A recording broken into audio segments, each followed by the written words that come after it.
The issue of insecurity. First of all, I want to thank people who are in the studio this morning, uh, trying to get ways of handling the security in the area.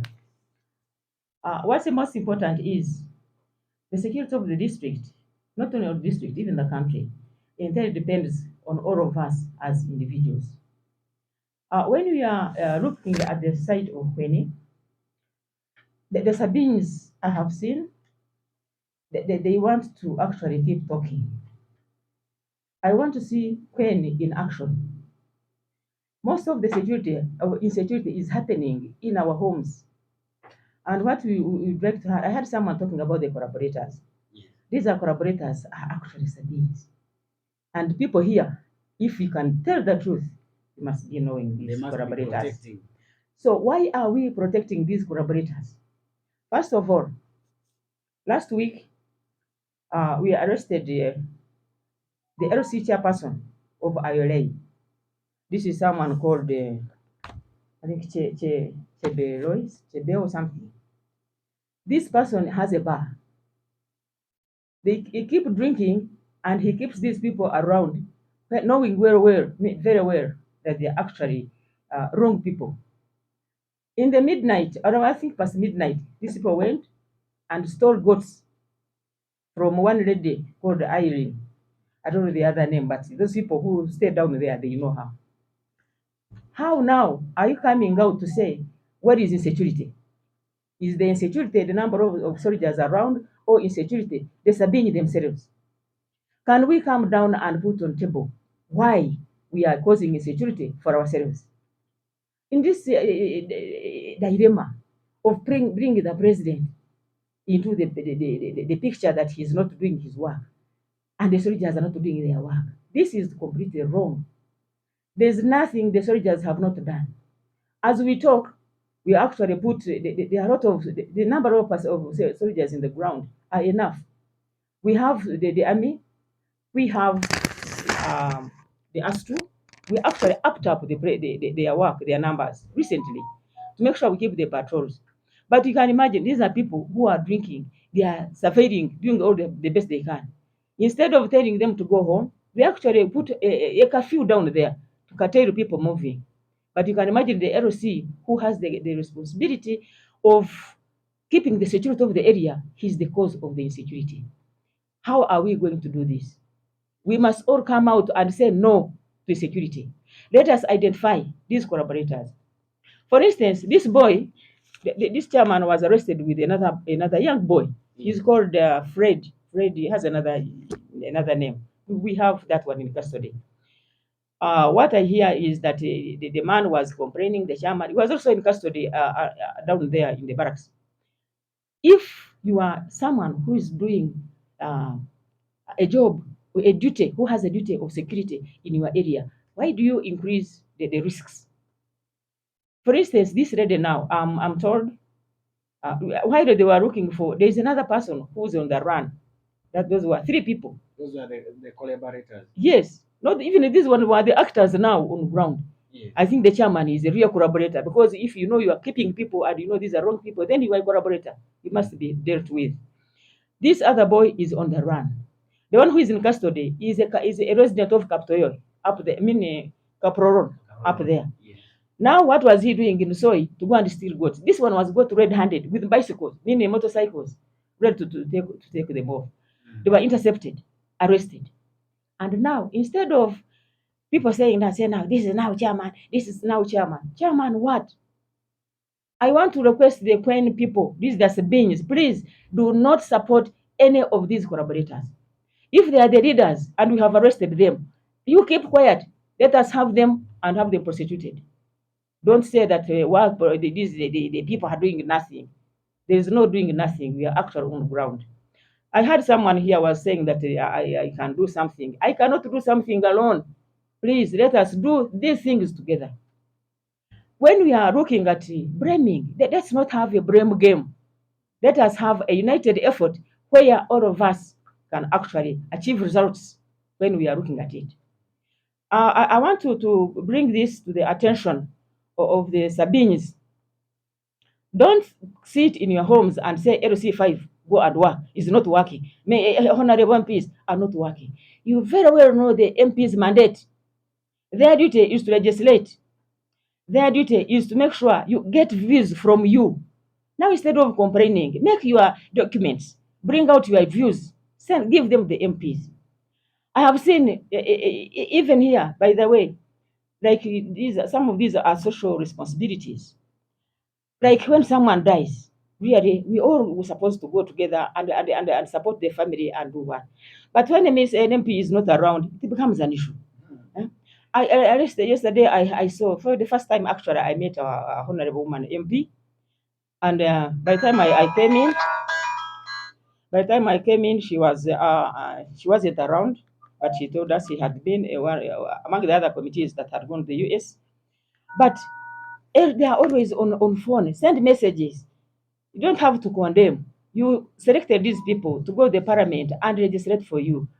I heard someone saying, I think he's among here or a quarter, that he expected Honorable Chisos or who to be talking on parliament, but someone brought the news. You see, when you are in parliament, everybody, you don't simply put up your hand. It's not a classroom. Sometimes they have committees. And they pray that you put in your prayers, you put in all you want to use, or you want to be heard.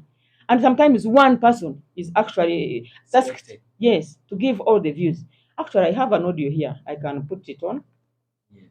Uh, when when this man is talking, presenting this issue, I mean these issues, he didn't say I'm getting everything myself. Eh? So we need, what we need is really the teamwork. Let us not bombard each other. We are not looking for, even if you are looking for what to eat, you don't look for what to eat by putting someone on the wall. Eh? This is an effort we must do. Yeah, let me show you. I want to put this. This is it is a something on air. You can listen.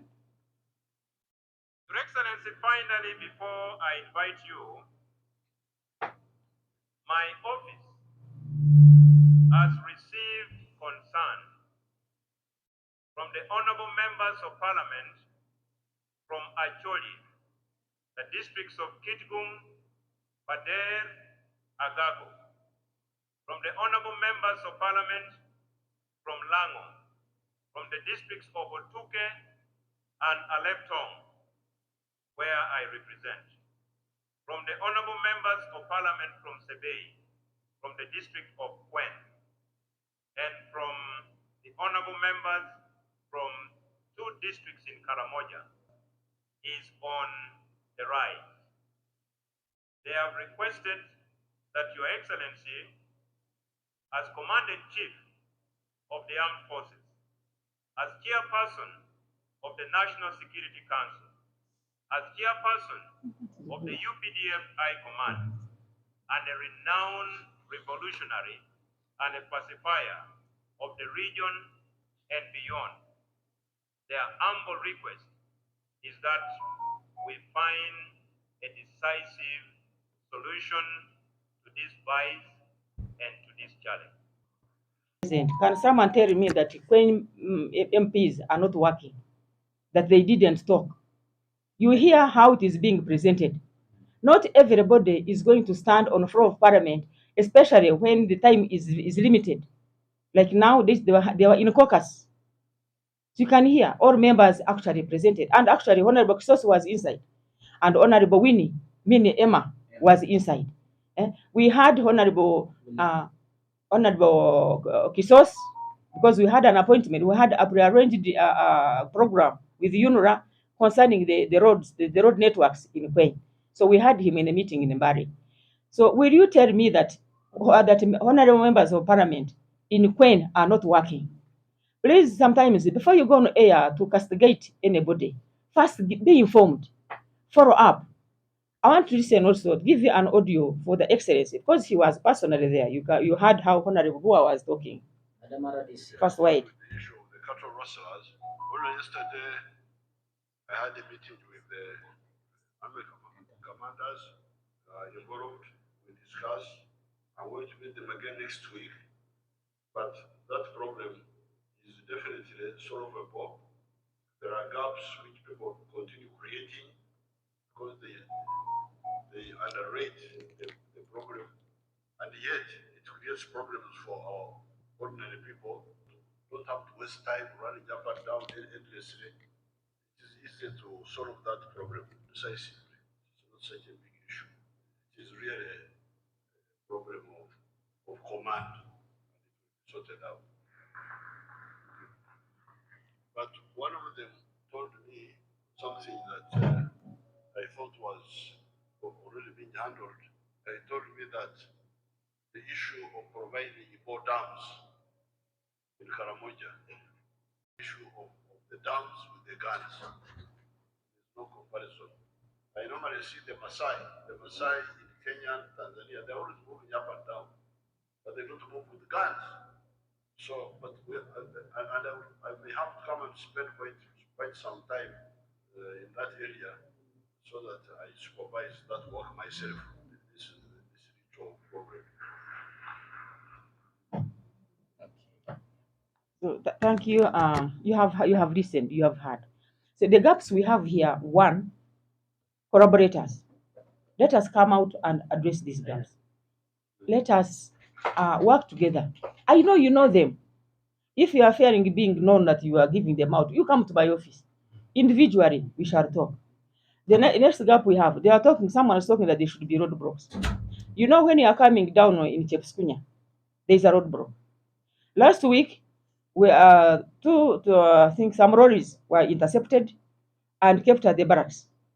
There were two vehicles had stolen cows, and these ones were actually removed, taken back. Some went to Nakapiripirit, that's where the chairman who had given the letters. Some went to Naberatuk. And I want to tell you that these people who are found with those cows who sold are now in custody. If those chairmen who gave those letters are in custody in those police. I've tasked the police there to give me the details now of those that were intercepted and taken back. So what we want to do is these gaps cannot be filled in only by the security men. You hear they made these, for instance, we had the army. The people were using now the army to go and protect the land, to go and do what? That is not their role. And these are being enticed by the Sabines. Do not involve our soldiers into your land issues.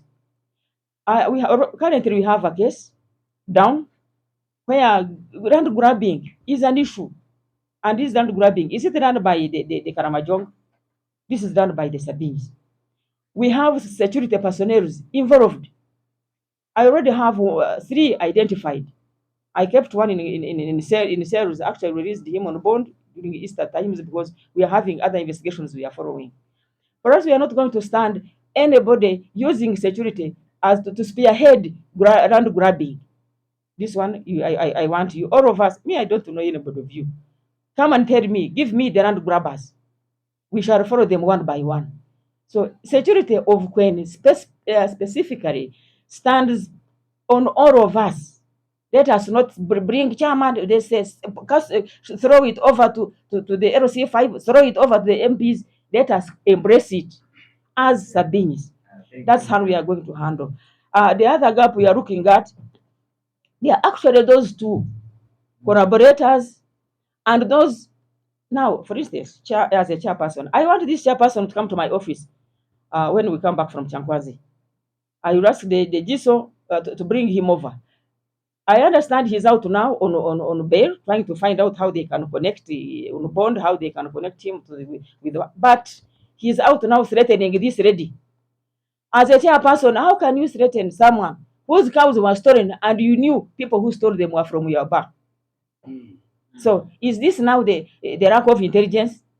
We now know. If you hear any other issues, they will direct police to go and put him back. In fact, this lady should go to police and make statements of threatening violence against this RLC chairperson.